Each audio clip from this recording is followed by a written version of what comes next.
네, 은혜로운 찬양 감사드립니다. 할렐루야. 강림절 네 번째 주일입니다.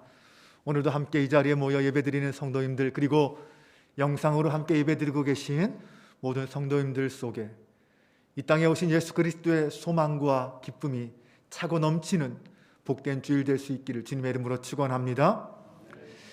2000년 전에 주님은 로마의 지배하에 신음하는 이스라엘 백성들과 하나님을 알지 못하는 어둠에 갇힌 이 땅의 사람들을 위해서 기쁨의 주로 오셨습니다. 오늘 우리 심령 가운데 임하시는 그 주님도 어둡고 암담한 현실 앞에서 절망하고 고통스러워하는 우리들에게 큰 기쁨의 선물을 주실 줄로 믿습니다. 특히 경제적 어려움과 질병으로 고통당하는 성도들에게 주님으로부터 오는 그 복음의 기쁜 소식이 충만할 수 있기를 주님의 이름으로 간절히 축원합니다. 요즘 학교에는 없지만 예전에는 월요일 아침마다 전교생이 모두 운동장에 모여서 조회라는 것을 했었습니다. 아마 여러분도 기억이 나실 것 같습니다. 그런데 이 조회 시간 중에 가장 지루했던 시간은 언제입니까? 아마 대부분 교장 선생님의 훈화의 말씀 시간이었을 것입니다. 네, 보통 이 교장 선생님의 훈화의 말씀을 듣다 보면 심지어는 쓰러지는 학생도 있죠. 왜 그럴까요? 교장 선생님의 훈화의 말씀에 자주 등장하는 단어들이 있습니다. 마지막으로 말하자면, 한 번 더 강조하자면, 다시 말해서, 네, 이런 말씀들이 자주 등장합니다. 끝날 듯 끝나지 않는 이 교장 선생님의 연설이 학생들을 가장 힘들게 하고 있었습니다. 그런데 이런 말들이 목사님들에게서도 가끔 들립니다. 저는 그런 단어는 잘 쓰지 않으려고 하는데 어떤 때 보면 저도 그런 경우가 있는 것 같아서 혼자 웃곤 합니다. 사실 저는 말을 잘하는 사람도 아니고 재미있게 하는 사람도 아니어서 가능하면 꼭 필요한 말만 하려고 합니다. 그런데 요즘 가끔 아내에게 이런 야단을 듣습니다. 당신 말이 많아졌다. 한 말 또 하고 한 말 또 한다. 네, 그러면서 하는 말이 당신도 말이 많아진 것, 길어진 걸 보니 나이 먹은 것 같다라는 말을 하기도 합니다. 사실 아니라고 부인할 수는 없는 것 같습니다. 혹시 제가 여러분에게 말씀을 나눌 때 한 말 또 하고 한 말 또 하면 목사님 이제 그만하셔도 됩니다, 이렇게 말해 주시기 바랍니다. 사람은 자신의 모습을 잘 모르는 것 같아요. 방송실 마이크 개인 조금만 낮춰주세요. 그렇지만 한번 뒤집어서 생각해 보았습니다. 교장 선생님이 그렇게 한 번 더 마지막으로 다시 한번 이렇게 말하는 이유가 무엇일까요? 그렇게 계속 반복하는 이유는 아마 전하고 싶은 그 내용이 정말 중요하기 때문에, 강조하고 싶은 내용이어서 그렇게 말할 것입니다. 그래서 어떤 때는 저도 설교의 마지막 부분에 이 설교의 주제를 다시 한번 강조할 때가 있습니다. 이 로마서는 바울이 로마 교회를 향하여 쓴 편지입니다. 16장까지 있는데 어떤 사본에는 15장까지만 있습니다. 15장 마지막 절인 33절을 보면 평강의 하나님께서 너희 모든 사람과 함께 계실지어다 아멘, 이렇게 끝납니다. 이 화법은 바울이 편지의 마지막에서 항상 모든 것을 끝내는 화법입니다. 사실은 거기에서 끝났어야 합니다. 그래서 어떤 학자들은 로마서는 원래 15장에서 끝나고 16장은 후대의 편집 과정에서 추가된 부분일 거다, 이렇게 말하는 분도 있습니다. 16장에는 모두 26명의 사람의 이름을 언급합니다. 그러면서 그들에게 문안 인사를 합니다. 그런데 16장 20절 하반절을 보면 우리 주 예수의 은혜가 너희에게 있을지어다 하고 다시 한번 편지를 끝내는 축복의 선언을 합니다. 그런데 또 21장이 시작되면서 이번에는 발신자 측인 바울의 쪽 사람들의 이름을 거론하면서 그들도 로마에 있는 당신에게 문안합니다 라고 말합니다. 그걸로 끝나는 줄 알았는데 마지막으로 다시 오늘 본문 25절에서 27절이 등장합니다. 복음에 대한 설명과 송영으로 마무리합니다. 이렇듯 끝날 듯 끝나지 않은 서신서가 로마서입니다. 바울은 로마서를 처음 시작하면서 1장 1절부터 7절에서 자신이 원하는 복음이 무엇인지를, 자신이 전하는 복음이 무엇인지를 설명합니다. 그리고 이제 로마서를 다 마무리하면서 마지막 다시 한번 그 복음을 강조하고 있습니다. 바울은 마지막으로 간절한 마음으로 우리를 향하여 다시 한번 복음의 삶을 살 것을 강력하게 요구하고 있는 것입니다. 바울이 가르쳐주는 복음의 삶은 무엇일까요? 첫 번째로 예수 그리스도의 복음을 선포하는 삶입니다. 세번역 성경으로 25절을 한번 보겠습니다. 하나님께서는 내가 전하는 복음 곧 예수 그리스도에 관한 선포로 여러분을 능히 튼튼히 세워주십니다. 바울은 하나님이 주신 소명을 따라 복음을 전파하는 삶을 살았습니다. 바울은 스스로 자신은 그리스도의 종으로 부름받고 택함 받았다라고 선언하고 복음을 위해서 자신의 인생을 헌신했습니다. 그 바울의 복음 전파 때문에 수많은 사람들이 예수 그리스도를 믿게 되었고 그들의 믿음이 튼튼하게 세워졌다, 이렇게 말합니다. 바울이 선포한 복음은 무엇입니까? 그 복음의 내용은 무엇입니까? 바울은 로마서 전체를 통해서 예수 그리스도의 십자가의 죽음과 부활, 그리고 그 재림을 통하여 예수님이 하나님의 아들이시여 그리스도요 메시아다, 우리의 구원자다라는 것을 선언했습니다. 이것이 바로 바울이 전한 복음이었습니다. 이 복음은 영세전부터 감추어져 있던 비밀이었다라고 말합니다. 그 감추어져 있던 비밀이 예수 그리스도를 통하여 이 세상에 드러난 것입니다. 그리고 바울은 그 사실을 증거하고 있는 것입니다. 그러면 오늘 이 시대 우리는 어떻게 예수 그리스도를 드러내고 증거할 수 있을까요?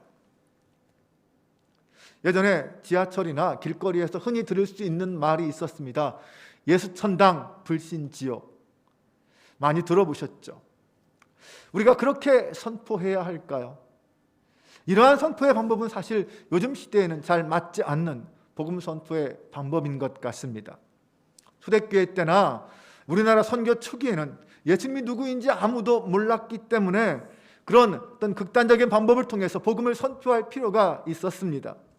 하지만 지금은 사람들이 기독교가 어떤 것인지, 예수님이 누구인지 다 알고 있습니다. 이런 시대에는 사람들의 마음의 공감을 얻어낼 수 있는 좀 더 지혜로운 복음 선포가 필요합니다. 무엇보다 그리스도인의 삶으로 선포되는 복음, 성도의 복음적 삶이 더욱 중요합니다.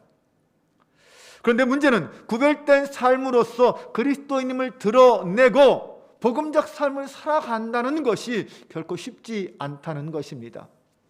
삶으로 전도하는 것은 전도의 방법 중에서 가장 어려운 방법입니다. 정말 누군가가 나의 삶을 보면서 감동을 하고 내가 믿는 예수에 대해서 묻고 자신도 예수 믿고 싶다라고 말할 수 있는 것, 이것은 정말 그리 간단하지 않습니다. 우리가 얼마나 세상 사람들과 구별된 삶을 살아야 그들이 그런 관심을 갖고 우리에게 그런 질문을 할 수 있을까요? 그런 측면에서 보면 삶으로 전도하는 것보다 입술로 전도하는 것이 훨씬 쉽습니다. 마음만 먹으면 누구나 할 수 있는 것이 입술로, 말로 전도하는 것입니다. 그러면 우리는 어떻게 하는 것이 지혜로운 것일까요? 지금 나의 삶이 그리스도인으로서는 온전하진 않지만 삶으로 전도하는 단계에 이르기까지 힘쓰고 노력하면서 가장 쉬운 전도 방법인 입술로 하는 전도를 지금 실천하고 있다면 우리는 복음을 전하는 아름다운 그리스도인으로 인정받을 수 있을 것입니다. 제가 2주 전에 수원에서 가장 오래된 교회인 수원 종록교회를 방문한 적이 있습니다. 담임 목사님으로부터 교회에 대한 소개를 받으면서 전도대를 소개하는데 나름 충격을 받았습니다. 그 교회는 우리 교회 정도 되는 교회입니다. 그 교회는 지금도 월요일부터 주일까지 매일 전도대가 활동하고 있다고 합니다. 교회가 수원의 화성 행궁 바로 앞에 있는데 주택가가 아님에도 2021년도에 43명의 새가족이 등록하였다고 합니다. 11월 마지막 주에는 전도 초청 행사도 은혜 중에 마쳤다고 했습니다. 이것을 보면서 저는 지금도 여전히 직접 손으로 발로 뛰어다니며 전도하는 것이 중요하다는 생각을 했습니다. 물론 거리에서 만난 사람들에게 전도의 줄을 주었을 때 그들 중에 얼마나 교회에 나왔느냐라고 묻는다면 아마 거의 없을 거라고 말할 수밖에 없을 것입니다. 하지만 그렇게 매일 전도의 현장으로 나간다는 것은 그분들의 마음속에 전도에 대한 열정, 영혼에 대한 사랑, 그 갈망이 간절하다는 것 아니겠습니까? 그런 분들은 각자 자신의 삶의 자리에서도 그 마음으로 이웃을 바라보고 그들을 섬기고 사랑할 것입니다. 결국 그런 분들을 통해서 하나 둘씩 전도가 되었다는 것입니다. 여러 상황과 환경은 다를 수 있지만 우리 마음속에 전도에 대한 열정, 영혼 사랑에 대한 갈망이 있는 것과 없는 것은 엄청난 차이가 있습니다. 주변 상황이 어떻든 내 삶의 자리가 어떻든 나는 영혼에 대한 사랑, 복음에 대한 열정은 분명히 있어야 합니다. 하나님의 은혜를 나누고자 하는 그 열망이 우리에게 있어야 합니다. 우리가 그 마음을 품고 우리 주변을 바라본다면 우리를 필요로 하는 이웃들이 우리 눈에 보이게 될 것입니다. 지난주에 목회데이터 연구소에서 새신자 교회 출석과 생활 실태 조사 결과라는 발표가 있었습니다. 조사 결과 새신자 10명 중에 7명이 삶의 여러 가지 어려움을 겪으면서 신앙에 관심을 갖게 되었다라고 대답했습니다. 주로 삶의 어려움과 고난을 겪는 사람들이 새신자로 교회에 등록하게 되었다는 것입니다. 그들은 대부분 처음 교회에 출석할 무렵에는 경제적으로나 건강으로 어려움을 겪으면서 삶에 대한 혼란스러움을 겪고 있었다고 합니다. 즉 새신자들은 자신의 고민을 들어주거나 공감해 줄 때 교회에 나갈 마음을 품게 되었다는 것입니다.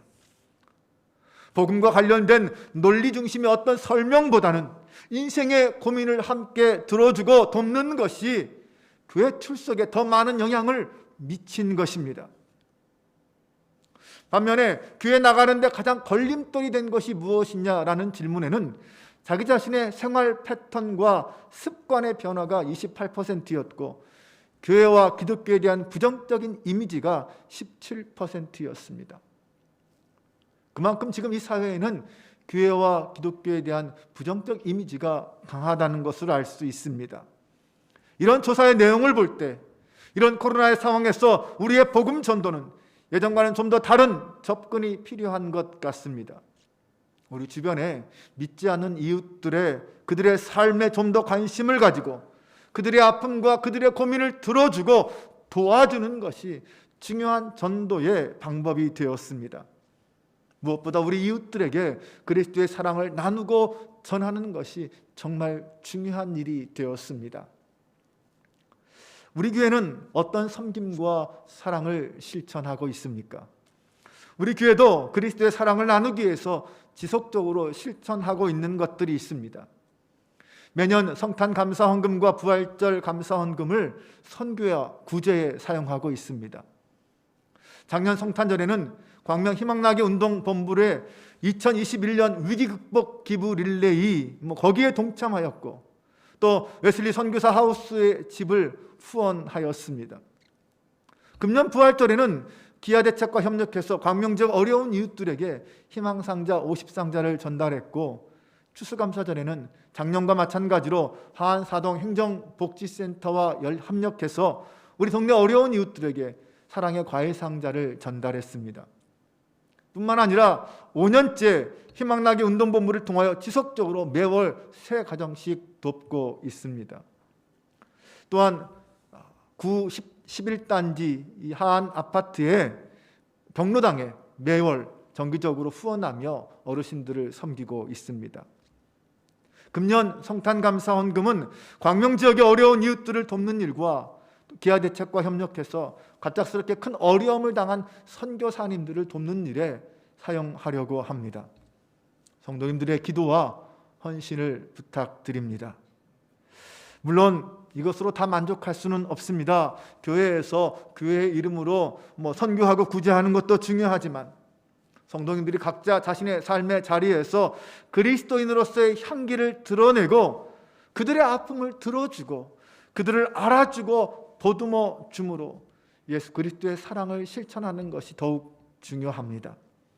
사람들은 내가 예수 믿는 사람이라는 것을 다 알고 있습니다. 그런 상황에서 어떻게 내 주변의 사람들에게 복음을 전할 수 있을까요? 물론 먼저는 나의 입술로 예수 그리스도를 자랑하고 증거하고 드러내야 합니다. 내가 믿는 진리가 무엇이고 왜 믿는지 말해 주어야 합니다. 그것이 옳은 것이고 그것이 진리라는 사실을 증명해 주어야 합니다. 그 방법은 우리가 그리스도인으로서 그들과는 다른 구별된 삶을 살아가는 것으로 보여주는 것밖에 없습니다. 더욱이 이 코로나 사태를 통하여 한국교회의 위상이 떨어질 대로 떨어진 지금의 현실에서 우리 성도들의 선교적 삶은 더욱 중요하게 되었습니다. 지금은 드러내는 선포뿐만 아니라 복음에 충실한 삶을 사는 복음적 삶, 선교적 삶이 중요합니다. 베드로는 베드로전서 3장 15절 이하에서 이렇게 말합니다.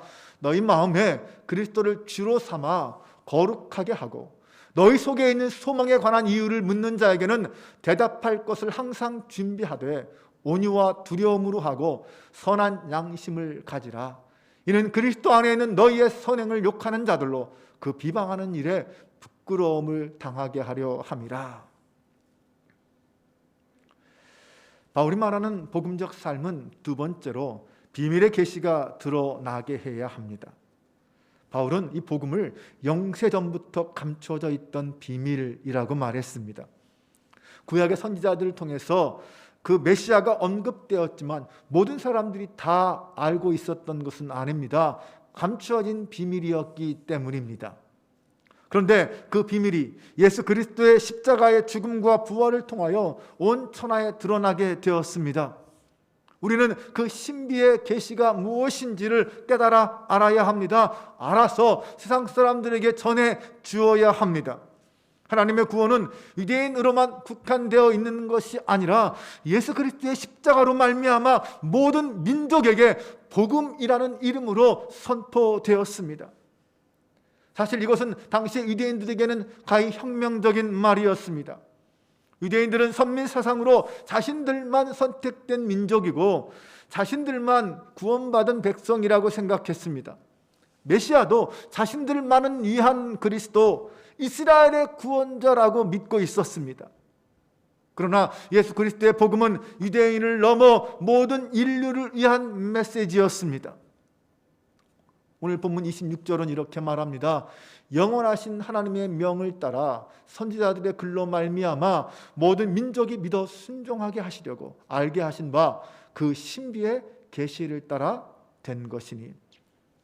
모든 민족이 예수 그리스도를 믿고 구원을 받는다는 것, 이것이 바로 감추어져 있던 비밀, 신비의 계시였습니다.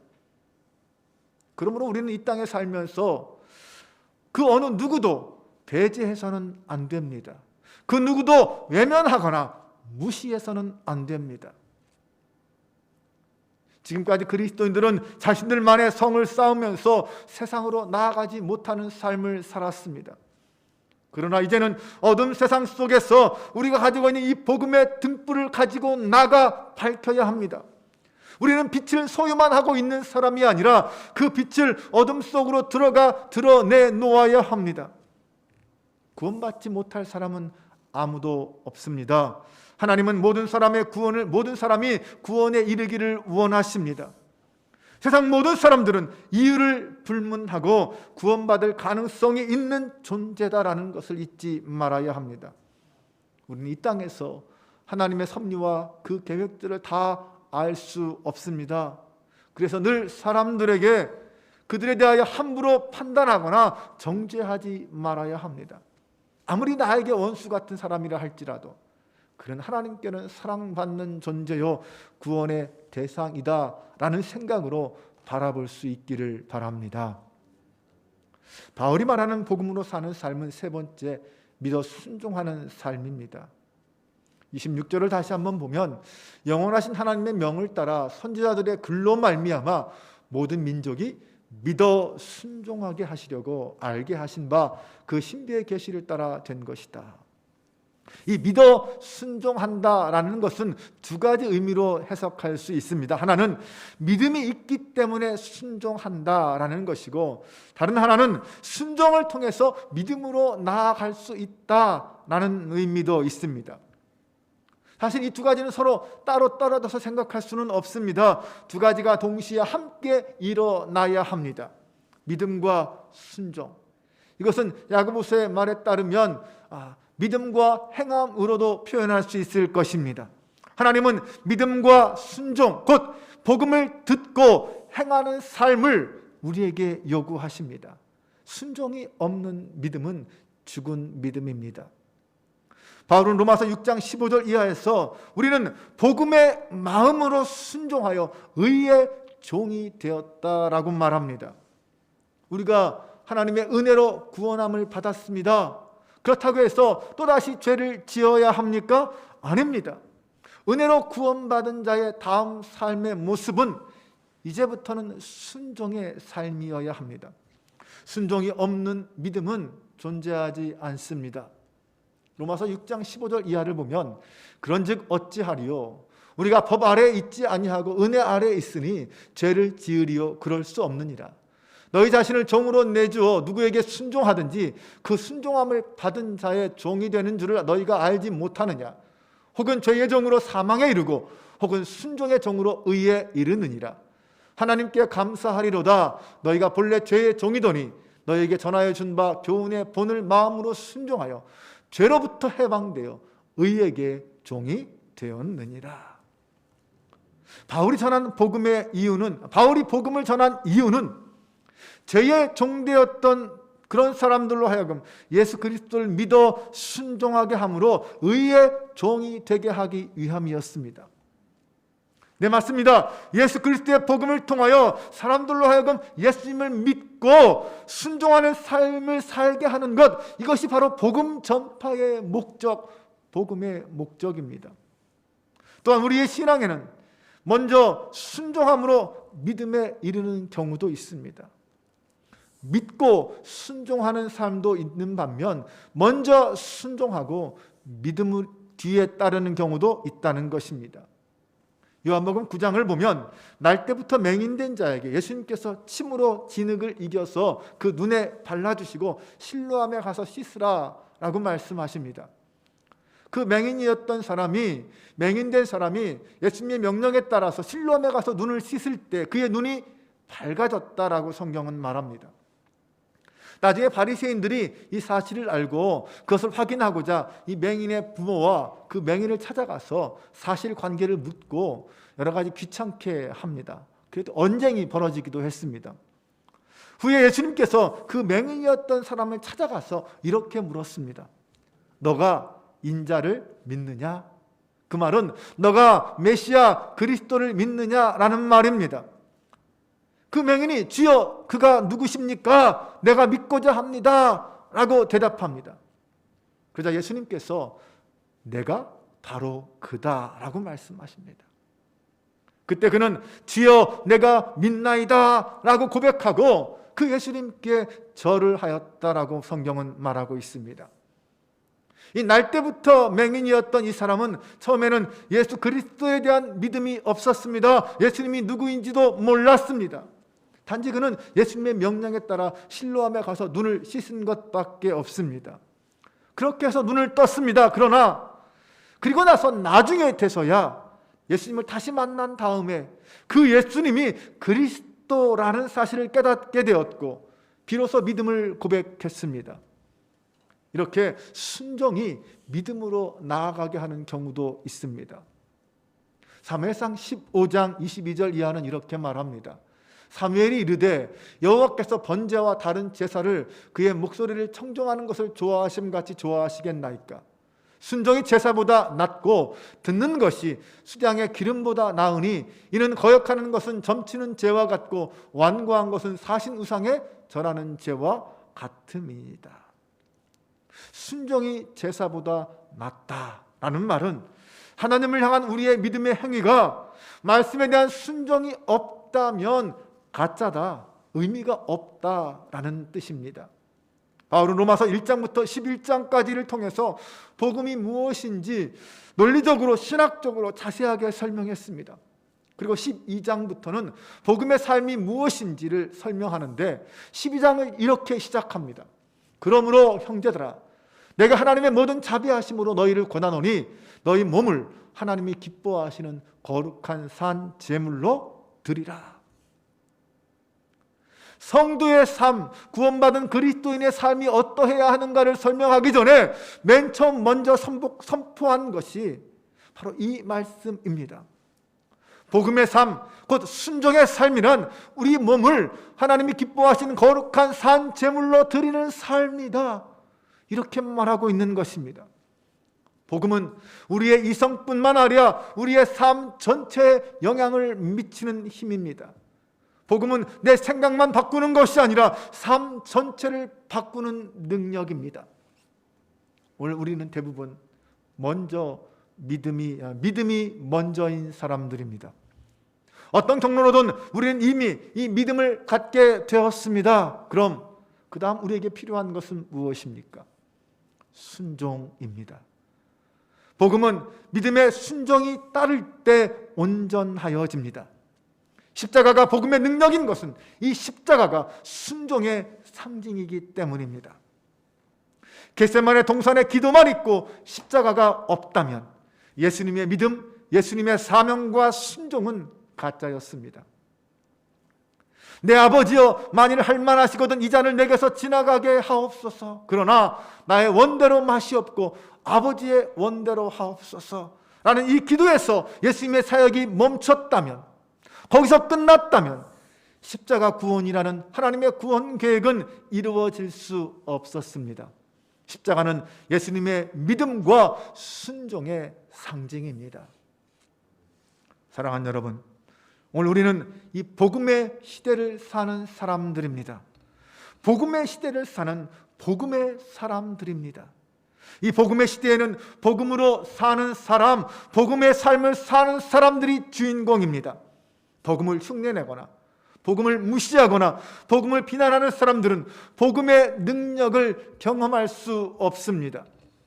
바울은 내가 복음을 부끄러워하지 아니하노니 이 복음은 모든 믿는 자에게 구원을 주시는 하나님의 능력이 된다라고 선포했습니다. 복음의 사람은 복음을 부끄러워하지 않습니다. 복음의 사람은 복음을 증거하고 복음을 자랑하고 복음을 선포합니다.